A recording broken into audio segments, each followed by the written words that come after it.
Your natural strength, balance and mobility are being stolen from you, and it's happening right under your feet. The foot is the most advanced piece of technology to ever go into a shoe, but modern shoes reduce the role of the foot. If you don't use a muscle, it becomes smaller. Use it or lose it. When you remove cushioning from shoes and maximize flexibility, muscles grow stronger. Barefoot improves balance thanks to a greater surface area and more even weight distribution. Evolution provided all the innovation you need. Wearing Vivo Barefoot increases foot strength by 60% in just 6 months. Reclaim what shoes have stolen.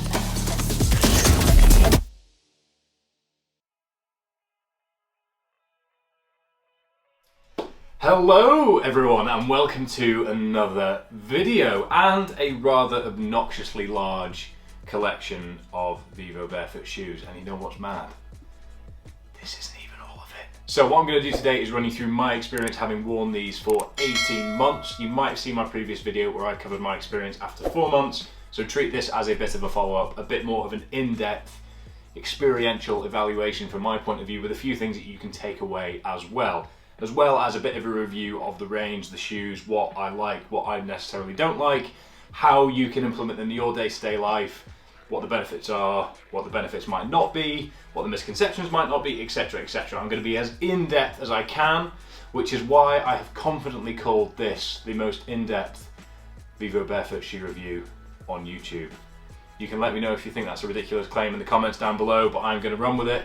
Whether it turns out to be clickbait or whether it turns out to be the truth, you tell me. So before we go any further, I just have a few things that I'd like to ask from you. If at any stage you do enjoy the video, please do drop it a like. If you haven't already, please do subscribe down below. And please do comment with your thoughts, your feelings, if you agree with what I'm saying, if you disagree with what I'm saying, if you have some experiences yourself to share, if you have a different way of implementing barefoot shoes, some different opinions, and please do share them. I want this to be a positive discussion around the benefits, around what people might have misconceived over time, and how ultimately more people can use these productively within their day-to-day lives. At this point, it's important to mention that I do work directly with Vivo Barefoot, and I was actually an employee of theirs in the regeneration and then marketing department for 13 months. Coincidentally, overseeing the communications between Vivo Barefoot and Liverpool University, which is something I'm going to touch upon very shortly. But I am close to the brand. I have been a part of the scientific elements of the brand about how to communicate that to people effectively, and I'm no longer working with them as an employee, but I am working with them as an athlete. So yes, I might be biased, but I do hope that you can see from my presentation and my stance on things that I'm not one-sided on this. I've got a very clear opinion on how I use the shoes, where they fit into my lifestyle, and how they might be able to fit into yours. But I'm in no way a purist. I'm in no way saying this is the only way to go. So please do hear me out on my opinions, and if you would like to grab yourself a pair of Vivo Barefoot shoes, then you can do so with the discount code FERGUS10 and save yourself 10% off. I'll put that in the description down below as well, so that you can get involved if you want to. I wouldn't recommend having as many shoes as these, as at this point it's becoming quite challenging to choose what to wear on a day-to-day basis, but these all do have a purpose in my day-to-day life. Somehow my life isn't that exciting, but I will run you through that later on, shoe by shoe. For the time being, they are just making a rather prominent foreground prop selection. So, an exciting development in the world of barefoot science. Recently, out of Liverpool University, a study has been published titled "Daily Activity in Mineral Footwear Can Increase Foot Strength by 60%, which is incredibly exciting, and don't we all want foot strength? That's what people talk about these days, is how strong your feet are. But, all jokes aside, when was the last time you trained your feet? I reckon the answer is probably never, and that's an interesting concept because we use our hands on a day-to-day basis to grab things, move things, pick up things, chuck them around, etc. Chuck them around was a weird choice of words, but I'm going to move on. But our feet are often tied up and almost restricted in conventional footwear because of the narrow toe box, because of the inflexibility, and what that does over time is it allows our feet to atrophy. It stops us using the nerve endings, it stops us engaging with the ground beneath us, and it stops us using our feet to their full potential. And our feet are full of potential, as a whole load of other studies serve to show over time. A lot of these studies have been twisted by purists over time to make it seem like barefoot is the only way to exist, but I do not believe that is the case. Basically, our feet have the same amount of nerve endings as our hands, which is crazy. I bet you wouldn't have guessed that. Our feet are so often shut off by the footwear that we wear in the Western world, which means that we can often disengage from them somewhat. Barefoot shoes allow you to re-engage with your feet a little bit more without necessarily having to completely transition to them. And as this study coming out of Liverpool now shows, you can benefit from wearing them day to day for 6 months by having 60% increase in foot strength over that time period, which is an opportunity that I would not like to pass up on personally. What that actually equates to, practically speaking, is an improvement in balance, an improvement in stability, and part of the studies were done on the elderly, and they managed to have a decrease in falls over time as well, which is another exciting output of the study. A bit of a breakthrough in the world of barefoot science, as that is a very convincing, exciting study, but I will leave you to dive into the details of that if you wish, and I have referenced it down below. So, the generally spoken about benefits of barefoot shoes are that we were born without shoes on, which is an argument I can get behind to some degree, because obviously there are merits for the natural side of any argument, whether it's food, whether it's hygiene, I don't know, people sit in different camps and all these things, but basically the way our biomechanics are aligned and the way that we exist doesn't necessarily account for the drop height, the shape, the inflexibility of conventional footwear. And the whole premise of Vivo barefoot shoes is that they are wide in the toe box, they are thin on the base, and they are flexible.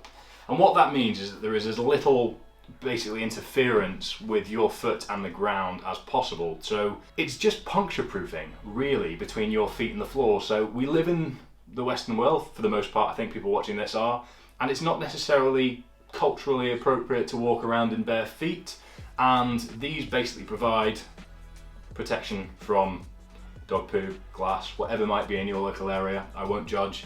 But what they do is they give us something to wear on our feet without interfering with the natural movement patterns and biomechanics of our bodies. And if you watch my 4 months video, you'll hear me talk about how much I felt the tangible benefits in strength around my foot, my ankles, my ligaments, my alignment, etc, etc. And to be honest, the biggest draw for me for them early on was just the way that they felt. I've got not mad wide feet, but I have wider feet than normal. Could show you my feet at this point, but that would probably get some strange comments and DM requests, so I'm not going to. But the width allowed me to splay out my feet and engage with the floor a little bit more, and it allowed me to really feel the way that I was moving, the way that I was walking, and actually engage my feet and use them as the way that they were intended basically. And I've ran ultras in the past before I used Vivos, and my biggest inhibitor to recovery was my feet. So I ran my first 100 miler. I was basically pivoting for days afterwards because I couldn't put any pressure through my feet whatsoever. And having worn these since, my feet are so much stronger, so much more stable. The amount of times I have come this close to snapping my ankle in the hills, and I genuinely testify to the fact that I think the strength and the pliability in the ligaments around my ankle has come from wearing these on a day-to-day basis. Because honestly, the amount of times I've been running down fells, running down mountains, and my ankle's just gone, and I thought that is a miracle that it's not snapped. I put that down to the strengthening that I've gained from these. But the biggest issue in my opinion from the past 10-15 years in terms of how these have been marketed is that they've been very, very purist. Not necessarily from the brands, but from the communities that buy into these shoes. There's a bit of a culture of all or nothing, us and them, which I don't buy into whatsoever. Vivo bridges the gap between sort of the crazy purist feet shoes that people see and laugh at to actually something that you can wear on a day-to-day basis. Some of the models aren't the best looking shoes in the world, but most of the models are absolutely usable on a day-to-day basis. And for full transparency, I wear these for absolutely everything, barring road running, long trail running over about 30 kilometers, and any formal occasions like if I need to wear a kilt, if I need to wear a suit or a tuxedo or something like that. But genuinely, other than that, these are the shoes I wear. So for a casual / formal point of view, I'm covered here, and then from everything else, as you can see, but I'll get onto the actual shoes later on. So you are covered across a range of activities, and that kind of brings quite neatly onto my personal stance on this, which is, I believe that we can all benefit from barefoot shoes in some capacity, and the science backs that up to a certain degree. There are some studies that can be taken either way. There's some studies that can maybe be stretched and have been stretched by marketing departments. Perhaps I was the one stretching some studies whilst I was working there. I'm just kidding, we didn't do that. But there is a lot of robust studies around foot strength, around stability, around the argument for implementing these on a day-to-day basis. But where I draw the line is that they are not a silver bullet, they are not a solution that just solves everybody's problems. They are not the only way that we can exist and wear shoes, and you are not a bad person if you sometimes wear them and sometimes don't, like some forums on Facebook and the internet tell you. I'm sure there'll be some comments down below that feel that way, but my opinion is these have a place in everybody's day-to-day life and we can benefit from them in a certain way. To distill it down, I believe that the benefits of wearing barefoot shoes on a day-to-day basis are improved strength in your feet, stability and ankles in general terms.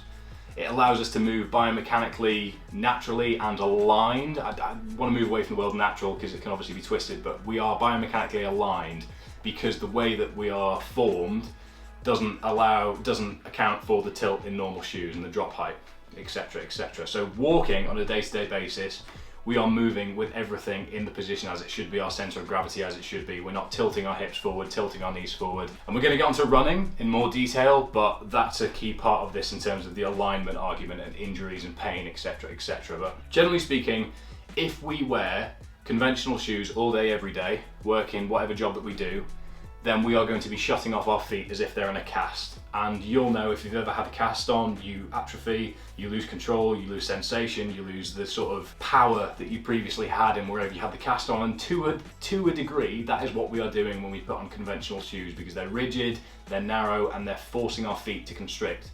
You might have heard of the sort of Chinese dancers, young children, I don't know the story exactly, but basically when the Chinese dancers, it was I don't know whether it was fashionable or whether it was societal to have the feet in the cast from a young age, which basically stopped them from growing. To a degree, that is what we are doing from a young age with putting our children in shoes that might be too tight for them, might be too inflexible. We're not necessarily allowing them to grow and develop at the rate that they naturally would. My experience has been nothing but positive, other than the first 6 weeks I had a bit of an issue with my knees and my hips getting used to that change in alignment as I was walking around, but that was a long time ago now.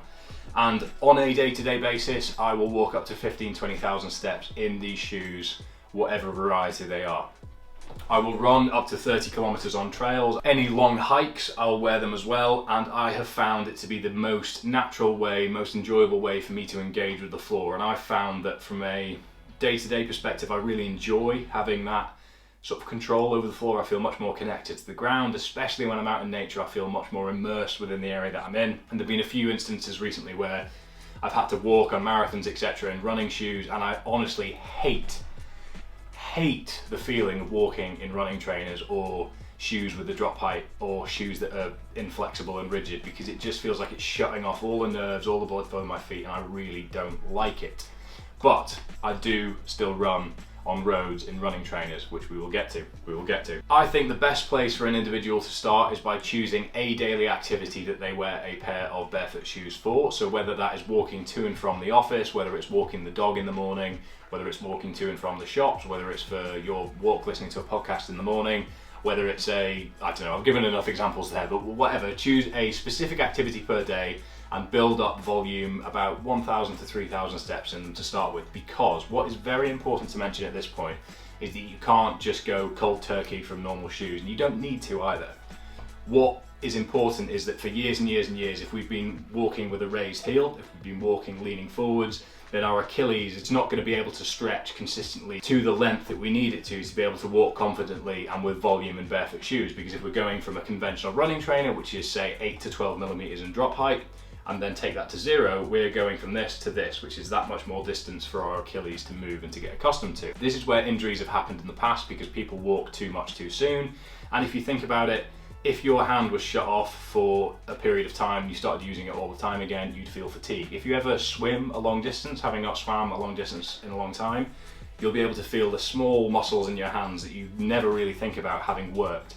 And that's what you're doing to your feet when you walk in barefoot shoes as well. So the best place to start for sort of a month or so is to choose an activity, wear them day to day, implement them, see how they feel. If you like the feeling of width, if you like feeling connected to the floor, if you like using your feet and being more engaged with the ground beneath you and that feeling of alignment that you can get, then you can start to increase volume. And at this point, you've got a choice. I'm not saying this is the way that you should do things, just my opinion and the sort of stance that I have on things. But then you can build up that volume to 5,000 steps, 6,000 steps. Maybe you can wear them all day for work. Maybe you can wear them all day, every day walking. And then maybe once you hit 10,000 steps comfortably and you actually start to feel like you wouldn't wear anything else, which tends to happen with people once they get used to that, you can then start implementing them as a part of a running drill, as part of building up your volume running, if that is the direction that you want to go in.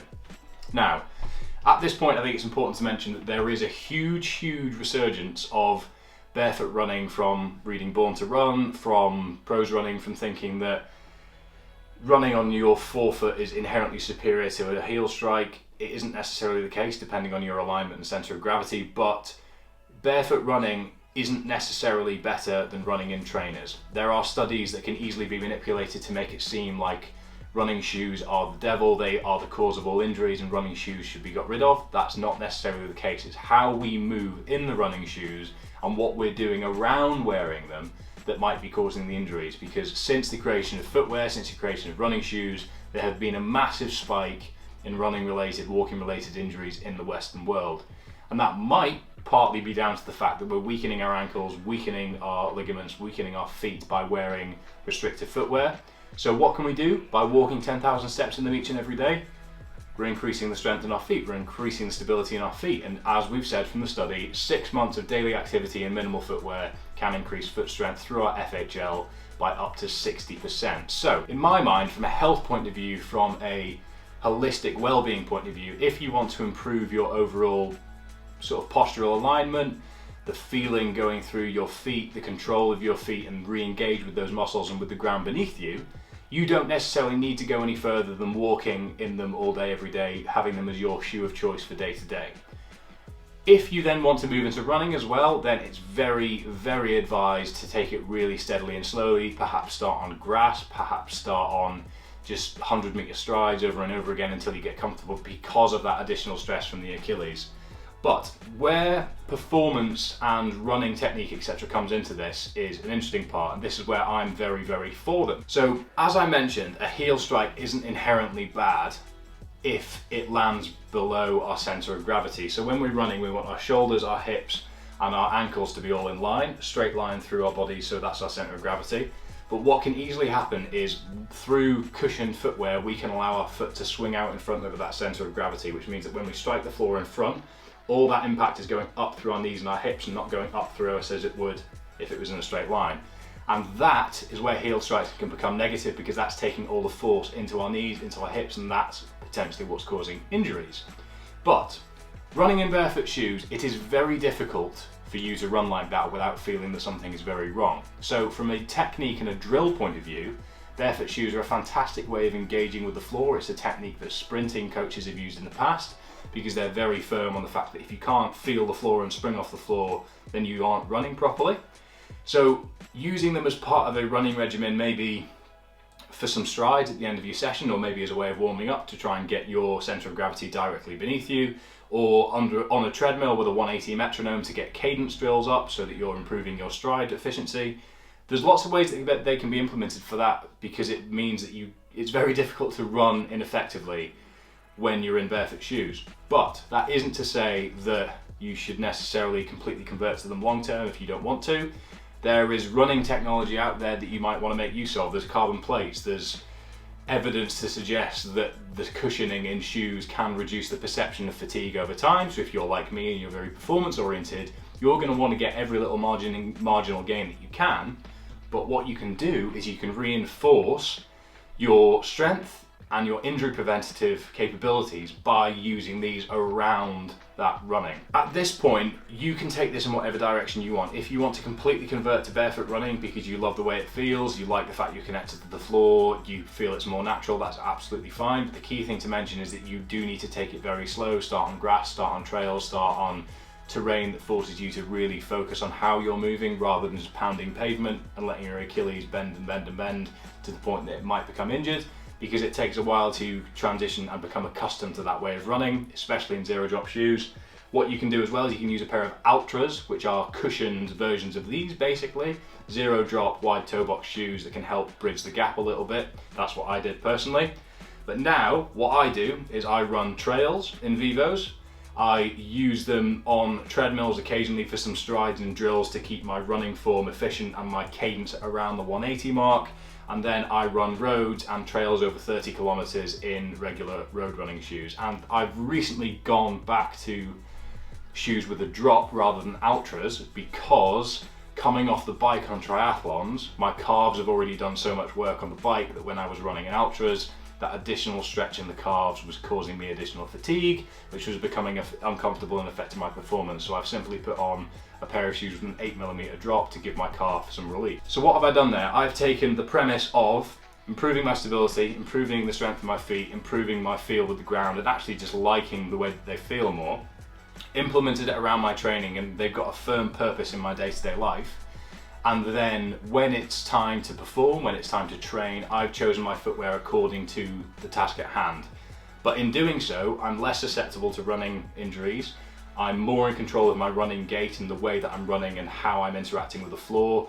And I'm more conscious of the work going through my calves because of wearing these around the running trainers. The example I used in my 4 months of Vivo Barefoot video was that if you were learning to play the piano at sub-zero temperatures and you had to learn to play the piano in a big pair of heavy-duty Arctic gloves, and you were learning to play the piano like that, and you took them off, you'd feel so nimble, you'd feel so connected to the keyboard, and you'd be able to play like an absolute weapon. So, same premise applies. If you take off the spongy, restrictive shoes and learn to run and learn to feel the way that you're moving without the shoes on, when it comes to putting them back on, you'll be able to not have to think about the way that you're moving anymore, because it'll be a bit more ingrained and you'll be more used to the way that you're actually moving biomechanically speaking. This has become a little bit of a ramble in that sense. I've kind of gone through all the benefits from my point of view, but I do just want to be really clear that there's been some polarizing opinions on these over the past few years. There's probably some videos on YouTube saying one thing, probably saying the other thing. Barefoot shoes are awful, only wear running shoes, Hoka's are the best. Yes, yes, yes. Or, oh my God, cushion shoes are the worst thing in the world. We can't possibly even consider the production of them. Carbon plates are the worst thing ever. Let's only wear barefoot shoes forever. I sit somewhere in the middle where I acknowledge that these have a place in people's day-to-day lives. They feel great, they look more than good enough for you to wear them for all daily activities, and there is now science out there showing that you can improve your strength and stability by up to 60% just by wearing them on a day-to-day basis. So if you're one of these people looking for the 1%ers in life, if you're wearing a whoop strap, if you're monitoring all this, monitoring your sleep, then these are a 1% that you can implement to do something. Just basically change one thing in your life and change nothing else. All you're changing is your footwear, and you're improving your overall holistic health and well-being from a kinetic chain point of view. So that's my rambly take on the benefits. Hope that makes sense. What I'm going to do now is actually run through the footwear itself. Okay, so I'm going to get through this as quickly as I can because I don't really want this to be about product. I want it to be about information, my take on them, and my recommendations on how you can interact with them. But at the end of the day, the whole premise of Vivo Barefoot shoes is that they are wide in the toe box, they are thin, and they are flexible. So I can do that with every single shoe here, even the big boots. You can bend them in, they're malleable. This is actually great for packing as well, by the way, because you can roll them up in a ball. But I think they're all aesthetically different. Some of them have different functions, like the soft ground trail shoes have some lugs in them. The Tracker Forest have some ESC Michelin soles on them. But for the most part, the rest of them just have a puncture-proof sole that you can use on a day-to-day basis to stop yourself getting stabbed in the foot from glass on the floor, basically. But they all feel very similar. They look different, but that's so that you can make them a part of your lifestyle as the fashionista that you are. So I'm going to start with the shoes that I wear mostly on a day-to-day basis. These are the Firm Ground Trails, which I have had for the entire time I've started wearing Vivos. So these were my first pair. I would recommend, if you're getting a pair on a day-to-day basis to walk around in, that you get one with a Firm Ground Trail sole, because it's a bit thicker, which means that it feels like less of a drastic change to start with if you just went straight to a Primus Light, for example, which is just completely thin. So they feel great, they've lasted me a long time, and they are what I run trails up to 30 kilometers in, and I actually squat in them, I lift in them most of the time. These are the Firm Ground Trail shoe versions of these. These have been discontinued, but there is a new variation of these coming out very soon. Variation of the old swim run shoe as well. Again, a lot of trail running done in these, and I've even hiked up Ben Nevis 2 times in a day in these. So these have seen some wear and tear. Then we've got the Geo Courts in 1, 2, these were worn to my first social occasion of 2021, so they've seen better days. We've got them in grey, we've got them in white, and we have them in black. So I'm covered for every social occasion I will ever need, and I don't need to sacrifice on form, function, or comfort, as I have now become used to. Then we have the Geo Racer, which is basically a more comfortable, well, not more comfortable, but more padded version of the Primus Lite. So just again, a very lightweight shoe, decent to run in if you are going down the barefoot running route and want to transition into it. These are a good shoe to do so in. We've then got the classic Primus Lite, which is Vivo's flagship shoe. My white ones have seen some bloody war zones, put it that way. This is the new pair in black that I've just had arrive. They've actually still got their inserts in them. But these are Vivo's most popular shoe. You'll probably see these in most gyms around the UK and the US. So for deadlifting, for squatting, because there is no interference with the floor, these are brilliant because you can spread into the floor, you can really get tight, you can really feel the ground beneath your feet, and you can understand how you're interacting from the ground up, which is important when you are trying to move as much weight as you can. And it's important however you're moving on a day-to-day basis. This is becoming a mess now, but I'm going to cover it. These are the Geo Shells, which are my new go-to in and out of the office. They're kind of like Vejas. Don't know if I'm going to get copyright flagged on that, but I'm going to say it. So these come in a few colorways. I've only got them in black, but they're basically just very comfortable day-to-day shoes. Again, wide, thin and flexible, look decent, feel great, fantastic. Then for more formal occasions, I've got the Scots, which are just some leather boots and go great with jeans, feel great. Again, I used to wear Chelsea boots before I wore Vivo Barefoot shoes, and these are the next closest thing. I don't care quite as much about how I used to look as I once did, but they more than do the job. I wouldn't walk out of the house looking like a clown, but these definitely serve a purpose, and I've not actually ever had anyone be, those shoes are ridiculous, mate, what are you wearing? So if there is a bit of a fear looking on the website or that they're wide, they might look a bit ridiculous. I haven't really had much of that. And I've got some pretty rude friends, so I would have been told, put it that way. Then we have Vivo's next highest selling product, which is the Tracker, which is out in black now as well, which is very good, or obsidian, should I say. This is a fantastic summer hiking boot, very comfortable, very light, really solid sole, but if you're looking for a heavier duty lug, then we come to my favorite shoe with a few stories to tell, the Tracker Forest. And these are the ones live on the website that are available for public purchase and are a fantastic, good looking shoe, really functional, sole on them's really quite aggressive and really good for UK terrain. So a better version for grip than the Tracker, than the regular Tracker. And these are my bespoke versions that I wore for Project Vertical in 2020. If you want to go and watch that video, this is the thumbnail you need to look for. We basically continually ascended and descended Ben Nevis for 11 days. And I was part of the wear testing and the creation of the Tracker Forest. So these have seen a lot of work, and a lot of my feedback was fed back to the factory and how the shoe was ultimately made. So it would be very, very cool if you bought a pair of these off the back of this video and let me know, because I would love to know that part of the work that went into creating these and wearing and working through these has actually informed your purchase of what I believe is a fantastic shoe and got me through a very, very tough, very challenging 11 days in, sorry, minus 20 degrees and up to 80-mile-an-hour winds on Ben Nevis in Scotland in November. So they are actually, I think, coming out in black towards the end of the year, but I might not be able to tell you that yet, so sue me. Then we have my second oldest pair, which is the Magna Trails, which is basically a version of the firm ground, but with a canvas lining over the top. And again, lifting these, walk around in these day to day, they've seen a lot of wear and they are one of my favourite pairs of shoes. I don't have, I mean, there's complaints around Vivo online saying that they fall about in seconds, but I stomp around the place. I weigh 92.5 kilos, I walk 10,000 steps a day, I've done a lot of work in them, and I've never had an issue. And yes, I know at this point you could say, Fergus, you're an athlete for them, you also work for them, but I've honestly never had a problem.